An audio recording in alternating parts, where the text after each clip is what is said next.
Come in closer. There you go. When it's sputtering like that, it's because it's not burning. When it sputters like that, it's not burning. You're not letting it melt itself. You're just going too fast. Okay? Come on, let's do a good weld. Show some skills. Come on, man. Hold it nice and slow. Get in it, man. Get in it. Get yourself in. Get yourself in. Let's go, man. Melt that thing. Melt it. Melt it. Melt it. Melt it. Don't move until it melts. Sometimes it's like a hole that's going to melt. Yes. Don't move until it melts. That's melted right there.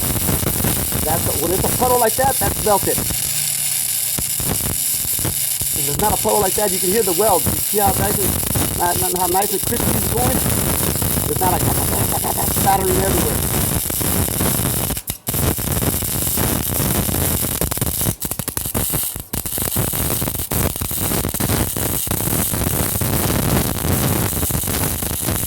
All right.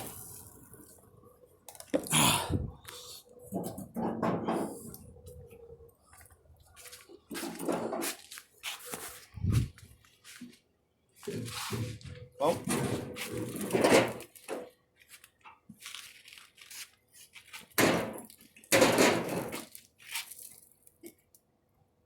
I think you hit the outside. The outside. Yeah. Give us a weld right there. Nice one. Nice and slow. Melt it, please. Yep.